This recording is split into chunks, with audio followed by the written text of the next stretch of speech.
All right, hey Dustin. Hey, Mike. Hey man.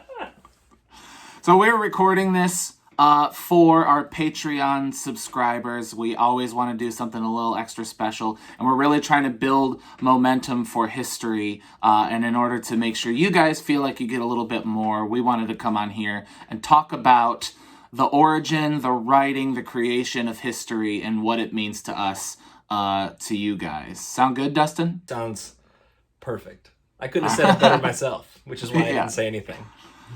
So it begins as a song shop song, right? Do you want to start there? Sure, you had a brilliant idea. And I mean that both like sarcastically joking and also very serious. Both levels. Why sarcastically? Well, because it was just like a promise of work.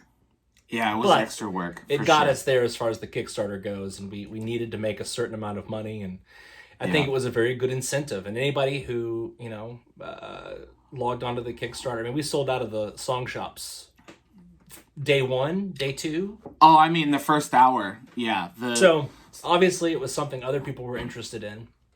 And of course, it was like, you got the CD, the physical CD, and all the deluxe stuff, and we'd work with you to write a song. And it was a fun exercise for the year, something that was sometimes more time consuming than others. But it was a good time, and it worked out. And of course, our good friend John Huff hopped on that Kickstarter train and signed up for a song shop. And of course, it was like, okay, well, what do you want us to write about, John? And he was just like, whatever. Whatever. Yeah. He was pretty nonchalant about what his song would be. You'll make it good. You'll make it good. Yeah. Yeah, I think those were his exact words. More than anything, bless his heart, John Huff really just wants to help us out. He just, wanted to Love you, wanted to Johnny. support us. Love you, Johnny, if you're watching this video, which you're one of our Patreon subscribers, so I imagine you might be. We'll tell him when it's coming out, so he'll see it. Yeah, exactly. So anyway, people signed up for the song shop. John Huff was one of them. And then we kind of worked on some other people's songs. And I knew going in, I think we talked about it, but when we started to work on John's song, I really wanted to do a pop punk, kind of a nostalgia throwback. I think my exact words to you were like, I don't even want to use metaphor. I want to write a song about when we were kids, hanging out at John's house, playing video games, hanging out on his roof, and just that feeling. Like, let's see if we can tie it to now. But if not, I want to write a song about the good old days. And before that, I had suggested a song that John raps in, and we just wrote the chorus. Yeah.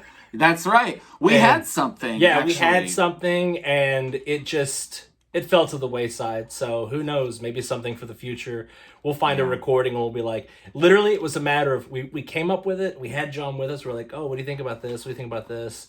And then 2 months went by, and we were like, what was the song? And and then it went a completely different direction, which ended up great. Like it's but it's funny how sometimes things work that way, Yeah. The other songs kind of came right away. Every other song shop song was like we either came up with it on the spot or we like retrofitted a riff or something in there. And then we had the one for John, and I don't know, I wasn't feeling it. We couldn't figure out verses to it, and so we scrapped it. Yeah. So I had been messing around on my end, on my computer. I got a new guitar in 2021-ish, Christmas 2020, that I was super excited about. And I came home that night, and it was just messing with riffs. And so I wrote that intro riff before the song shop, I guess I will admit to, kind of in quarantine. And I kind of had a melody idea, and that was it. Some drums, a melody idea, and then nothing else. And then I think I played that riff for you and said, I think this is the vibe I want to go with for John's song. Yeah. Right? And at that point, I would say it wasn't long after you had sent me um, intro, verse, pre-chorus, chorus, music, Uh-huh. and then an idea for the chorus, which the first half of it we kept. Yeah. And I knew that I wanted to do a 4/4 time verse, and what we don't do often actually is these big halftime choruses. We like go into halftime kind of at ends of songs, and if you don't know what that is, it's when it's half the amount of beats per measure, and so it kind of slows it down, and it's bigger. Instead of do da do do da do, it's do do ba da do do ba da. And so I knew I wanted that for a chorus, and I had the intro idea, I had the verse idea, and then I started singing. I actually sang a verse to it, but I did not send that to Dustin, and we'll explain that in a second. And then I sent my idea for the chorus, the save the progress, we used to be vain and thoughtless. And I think I had something else, but we didn't use it. Do you remember? You did, and I can't remember how it went, but I knew that at the end of it, you did use the word losers. And like a reference to just being losers. And so I liked that conceptually, and I knew you did too. So whenever I worked on the second half of the chorus, I would say that the fourth line, you wrote the first line and the second line of the chorus. I wrote the third line in the chorus, and that fourth line is an amalgam of like your initial idea and then me changing the melody to fit the third line's melody. Yeah. That's one of my favorite ways we write songs. Yeah. I mean, that to me is like a microcosm of how we write songs. That's kind of quintessential me and you. Like the chorus pattern goes A, A, B, C. Yeah. And I came up with the AA, and I had a different C, but you kind of took that C and made a B and then a different C. And I remember when you sent me that half of it, your half of it, I knew right away. I was like, this is how we're gonna record it. Yeah. I'm gonna record the first half. You're gonna do the B, the third measure, and then we're gonna sing that last one together. And singing history will just be as big as possible. Will be big. Yeah. And that's I think we were both hearing it the same way whenever I sent it to you. We're both like, oh yeah, big at the end, history. Yeah. And then almost like an anthem, like history, like coming back at it again, the repetition of it. Yeah, just kind of fall into it. So the lyrics go, so let's save the progress. We used to be vain and thoughtless. The save the progress, we both kind of decided one of the main things we did when we were younger, one of the main things we did with John was play video games. So it's like life as a video game. Let's pause for now, pause and save the progress. Take a look back at who we used to be, especially me. I guess those are some self-referential lyrics, the vain and thoughtless. It's like playing Skyrim and scrolling back to look at your Whiterun file. Yeah, like, yeah, look, when exactly. I was still in Whiterun. Yeah. And then when you said, though we change in between and with varying degrees, I thought, ooh, oh, that's good stuff. That was the one. That really, not only is it like the bridge melodically to the fourth part of the chorus, it's the bridge thematically to it as well. Our history, and I'll say too, that's who we are. Whenever I pitched that melody for the chorus, that third line, I was nervous about the melody. I was like, man, am I gonna be able to sing this and make it sound good? Because it kind of goes up pretty high for my range too. But yeah, there's a demo version that I'll probably post on Patreon soon with me singing the whole chorus, and I don't hit those notes. It's not great. Sounded good at the end though. Everything sounded good. Yeah, it did. Aside from that chorus, that chorus progression, that guitar progression, we could not have written when we were younger. That definitely comes from me having the ability to record and then try something and then delete it and record and try something where I didn't have to sing to it. Like, when we used to record and write when we were younger, we would have to be able to sing and play while we were writing it. So our guitar parts were kind of simple, but there's I I really like the progression. Yeah. There's also a little, some hammer-ons in there that are kind of subtle. I love that chorus. It's big. And I'll say there's something specifically whenever I recorded the bass to it. I do something a little extra for the first 2 lines when you're singing, and then I just felt it because you hadn't recorded the lead guitars yet, and so then I pulled back on the second half of the chorus and I just play the chords, and I just thought whenever I was playing it, whenever I recorded it and wrote it, it was 2 parts. I was thinking, well, if we ever get to play this live, and I'm playing bass, I'll play a simpler part because I'm going to be singing. But also I was like, and some guitar would work out here. You know? Yeah, for sure. It's funny how those things, even though we haven't played full band in a show in a long, long time, that's still in my my repertoire when it comes to writing. Like I'm playing. Yeah, it's part of the thought process. Yeah, I'm like, well, which is funny because we have not played this song together. No, so I'm curious to see how it comes out. Here's a question: were we losers in high school? Do you think we were losers? I mean, that's a tough question. I would say I never felt like one because I had my buds. Yeah. You know?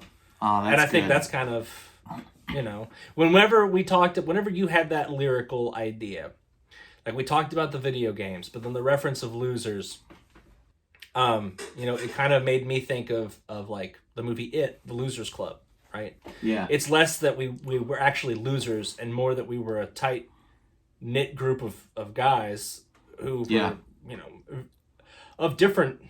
We were a very versatile group. Not too versatile, but we were, we were an interesting. No girls allowed. No girls allowed. Yeah. Yeah. Now that I'm talking about it and saying it out loud, we were losers. Yeah, no. We were losers. No. All right, so the idea that I had for the verse, and I texted you about this early on, I had a vague melody with actually some different lyrics. When I put the scratch track of this song down, when I first wrote the guitar part to it, I sang about superstition, and I didn't love it. But I knew that I loved the melody and the harmony that I sang on it. So I texted you, and I said, I'll write the first verse and you write verse 2, but let's do it in secret. Let's do it independently of one another. So rather than having, I don't know how much you guys know about songwriting, but most verses, like verse 1 and verse 2, is the same melody. So it's the same melody, different lyrics, chorus, same melody, different lyrics, chorus. I wanted to have different melodies for each verse. So different melody, different lyrics, chorus, different melody, chorus. And Dustin, how long did it take you to write yours? It took me longer. And so much so that a week went by and I was like, listen, send me your lyrics. Oh yeah, that's right. Yeah, I was right. I don't want the melody, but send me your lyrics because I needed some sort of inspiration. I got the ideas of the chorus, and I could have done something just based off of that concept, but I was stressing out over the idea that the 2 verses would be too different. Yeah. And so I wanted to know what sort of lyrical choices you were going to make, if there was any references to anything specific. I wanted to know what your choices were so that I could then base the second verse as a reaction to the first verse. Mine, but different. I wanted it to be similar to some extent because the lyrics or the melody was going to be different already. So I wanted to make sure that the lyrics kind of fit a little bit. Mm-hmm. So one of my favorite parts of that is when I sing Nights on the Rooftops in the same numerical measure. In your verse, you sing about Death by Hilltop. Yeah. And I love that. Yeah. It makes me believe, and I don't know if you actually did it, but that you charted out my verse and thought almost how could you mirror each one? Not mirror, but I parallel. did partially. I didn't want to, obviously I didn't want to necessarily rhyme with yours.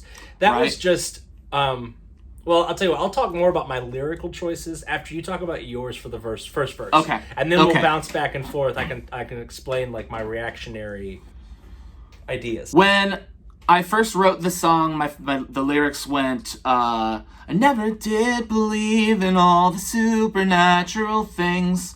And that didn't work for John. And like I said to Dustin, I wanted it to be super literal. And my favorite memory of growing up and growing up with John, or one of my favorite memories growing up, but my absolute favorite with John, is that our little group, my best friends, 7th grade, 8th grade, 9th grade, we would spend the night at each other's houses every Friday. And John's was always my favorite to go to. We would get pizza, drink Mountain Dew, eat Doritos, play video games, and then kind of like by the end of the night, you could sneak out his window and we would sit on his carport's roof and just look at the stars, trees everywhere, and talk like young people do. So all of us believe that we could be the kings of Elm Street. So he actually lives on like Corydon Road. He doesn't live on Elm Street. No, it was like off of like 135 or 337. Yeah, right. Or some, yeah, some state road. But the house that we were on when we were sitting on the rooftop was actually Elm Street because of the constitutional elm, which is where the original founders of Indiana or the I don't know, the politicians who signed history happened there. The Indiana history happened. The state constitution was on that. I read about it at one point or another. Yeah, we were told. I don't know. I was paying attention. All of us believe that we could be the kings of Elm Street, telling secrets to the trees, nights on the rooftops. And I don't know that we were like making wishes to trees or anything, but like definitely telling secrets to each other, kind of hoping that they would stay under the canopy of the trees that surrounded us. And all the time, avoiding sleep, avoiding who we'd have to be, because we would stay up till 4 o'clock, 5 in the morning. And I remember the feeling on Sundays of having to go home and like not be part of that group for the rest of the weekend, and then go to school on Monday, and like who would I be if I wasn't this group? And so that meant Sunday and Monday after the sleepovers, but then when I grew up, like who would I be? So I took that metaphor or that idea thematically, all the time avoiding sleep, avoiding who we'd have to be. Did we let our parents down and burn our futures to the ground? So, that's kind of like establishes the theme of, are we losers? Like, are we the people that we wanted our parents to be? Our parents wanted us to be? Kind of sneaky in there is I borrow the metaphor from Nightmare on Elm Street, because all of us believe we could be the kings of Elm Street, because he lived on Elm Street, Nightmare on Elm Street. Avoiding sleep, obviously, because we didn't die. But I also would argue that Nightmare on Elm Street is a metaphor for avoiding growing up, right? Like what he did to kids, he wants to steal their innocence. And so I'm borrowing that metaphor of growing up too quickly in that first verse. And we'll talk about the pre-chorus because that came last. But tell us about verse 2. All right, so verse 2. Again, like I started it off thinking like, okay, well, if we're talking about hanging out, basically at this point I was like, okay, it's a slumber party. Or as we used to call them, it's a shibby, right? Shibby. Yeah, we're just hanging out, it's a shibby. And so with that in mind, I was like, okay, so then verse 1 comes at around 11 o'clock midnight. And the chorus happens. It's like, okay, well, it's 4 a.m. That's how I was like, okay, well, we're just going to get later. So that was my idea first. I was like, okay, the second verse, it's coming later than the first verse. So now we're really tired. And I wanted to play on your theme of both dreams, like, talking about Nightmare on Elm Street. And I also loved the reference to the constitutional elm. So, and while you weren't you wanted to be very literal, I actually thought to myself, I can be a little bit metaphorical because at this point we're going crazy because we're tired. I ended up being metaphorical as well, but but go on. Yeah. So I started it off, okay, it's 4 a.m. It's 4 a.m. And was it 4 a.m.? And the conversation signals our delusion. You know, our weakened constitution. And weakened constitution is actually a double play on words of like, we have a weakened constitution, and it was our weakened constitution with the constitutional elm. And that's so, good stuff. Yeah, so that was the first thing. I was like, okay, that's great. And then I was like, what do I do now? and so it took me even longer to come up with the second bit. So, Death by Hilltop. Death by Hilltops. That specific lyric came to me from a Halloween party I went to 3 years ago, 2 or 3 years ago. It was probably 2019. And a guy we went to high school with was there. And he was talking to another person. And I just was overhearing the conversation. And he made a joke about writing his autobiography just called Hills to Die On. And that was the idea. It was like, I'm working on a book. I didn't know that. That's called cool. Hills to Die On. And so as soon as he said that, I was like, oh, that's funny. That's clever. And for some reason, it came to me. Because again, I was watching these old friends at a Halloween party who went to the same school, but were also varying ages. And they were still hanging out and reminiscing. So I felt like the lyric made sense in the spirit of the song. And also, if there's somebody who's going to make a declaration and die on that hilltop, it's going to be John. It's John. Yeah, so yeah. I was like, okay, no, this is a call out to Jay. This is perfect. So I was like, that worked with your treetops, hilltops, same top, but who gives a shit? Yeah, no, I think that's awesome. And then after that, I was like, oh, now what do I do? Lucid smiles through which we speak, comparing hopes while dodging dreams. Which is again a reference to us trying to stay awake, which you already go to in the first verse. And then again, I went a little bit double metaphorically, when the present's not what it seems, we'll forge our own reality. Again, kind of being like the present, the now, isn't necessarily a gift.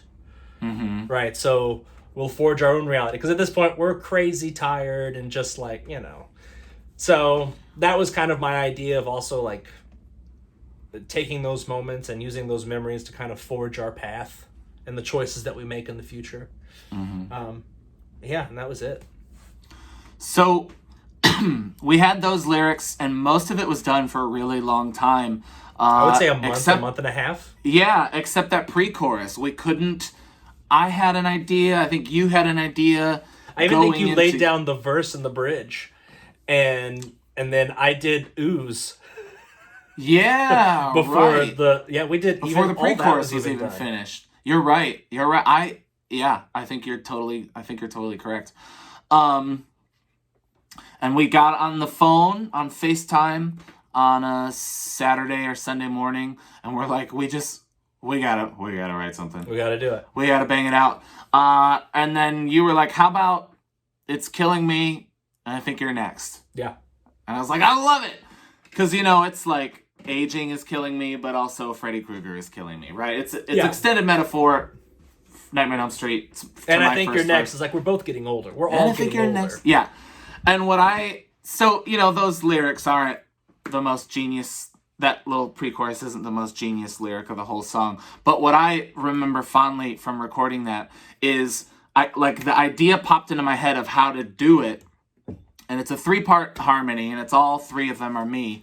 And you were on the phone with me on a Google Meet or a FaceTime, and I was going, ooh, ooh. Yeah, and I thought for 5 minutes you were just trying to find the pitch and trying to find the melody, because I didn't know what the hell you were doing. Right. I was like, so do you not like the idea? Do you like the idea? Exactly. I can't tell what's happening right now. I feel But I was tracking it. Yeah. Right? Yeah. I was like hitting record, and I think there's 3 or 4 layers. And then I was like, all right, this is it. And I sent it to you, and you were like, that's the one. I love that. That was such a funny... The look on your face, like, what? Are you okay? Yeah, I was confused. I was like, just give me a minute. Hold on. I was like, I can help you. I can help you find the note. I can help you find it. Yeah, I've got a keyboard right here. Which is a thing that we do. Yeah, I often have to get Dustin's help to find the notes. That's not true, but in this situation, I was worried. It was. I had a couple ideas for bridges. we have like a bag of tricks when it comes to bridges, and back in the day we used to kind of slow them down and then bring them back up. And I really like. I felt like the melodies were so powerful in this one that I didn't want to come up with a new melody for the bridge. So I really wanted to keep the consistency, come out of that chorus, but like ba ba ba. I wanted it to sound huge, ba ba ba, and then I wanted to play that riff again to build it up and then bring it back down, bump bump bump bump bump bump bump. And one thing we never did when we were in Thank You Jade is write a verse 3, or like the bridge is the verse. And I don't know why we didn't do that. It's not a very pop punk thing to do. We do it more now than we ever have before. We did, and who does that a lot is Bare Naked Ladies. That's why we do it. They almost always have we'll call it verse 3, but I'm repeating verse 1 and verse 3. So I wanted to have that there. It's mostly the same melody, but there is one difference. And all the time avoiding sleep, avoiding who we'd have to be. Actually go down in the third verse. So if you're paying attention to who we'd have to be, I sing it differently. That's the only line. And in fact, don't tell anybody I told you this, I copied the first verse and pasted it there. It's the same tracking, except for that little piece. And then in the mastering, the mixing, Brent did the little audio thing on my voice coming out of it. And then I do the lead guitar, which is a very simple guitar, mostly because I'm not very good at guitar. And that's always, we've kind of talked about liking those simple. I think, if you can really break it down to what sounds good, it sounds bigger. Yeah, well, it's also, what we do a lot of the time is real melody leads.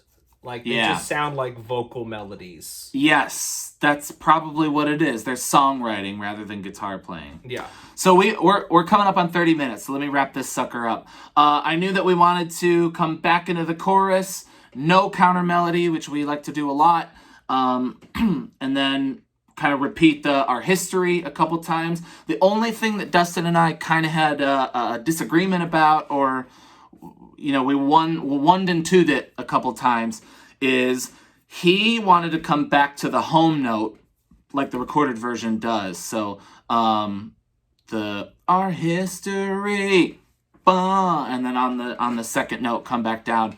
And I thought maybe we could not have that.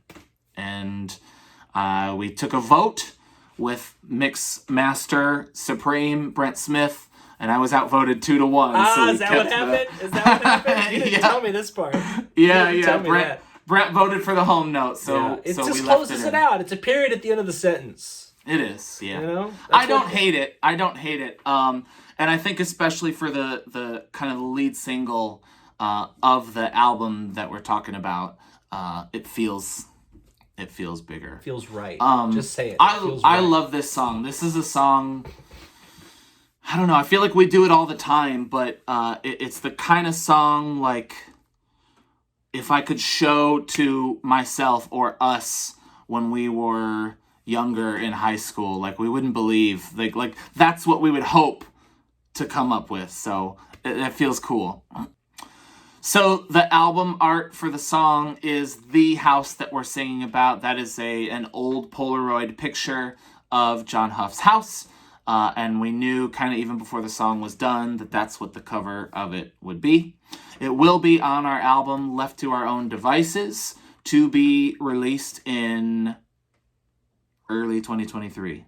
I'll say January, but it might be February. As early as we can get it out. As early as we can. But we're very excited about it. Hopefully you liked this little video. Patreon subscribers, thank you so much for helping us out. If you want us to do more of these, let us know, comment. We'll probably do them for the singles that come out for the album, but we can also go back in time and do some older songs in this video format. Dustin, anything else to say about history or the album? I will say that the harmonies in the bridge. Oh, your ooze. My ooze. I don't even know if you asked me to do that or you did. I did not. But like, it was recorded and I was like, I need something here, and I got the idea to do that from your recorded pre-chorus, and also I think there was another song, I can't remember what it was, if it was Bad Examples or what, where you had some ooze. There was some song I was listening to and I was like, okay, well, I'm going to carry that idea forward. Lots of ooze on the album. Do or Die yeah, might be what you're talking about. Yeah. Lots of ooze. Yeah. So I was like, I'll throw some of these in here. So I just like layered them up and did like 4 of them, I would say at least, and then crammed them into one track and sent it to you. So it's one of those things where like I mixed the levels of it too, and then I sent it to you before I made it into a single thing. And it ended up pretty good. I was pretty happy. Sounds with great. It. Yep. It's a little, I call it ear candy. Yeah. Little bits of candy. I think most people wouldn't notice, but when you do, it kind of takes it to another level. All right. Well, Dustin just cut off. I guess I'm left. So far, so good. Hopefully you enjoyed this. Thanks for listening. History. Get it on Spotify, Apple Music, Amazon, Google, iTunes, wherever. YouTube. Bye, guys.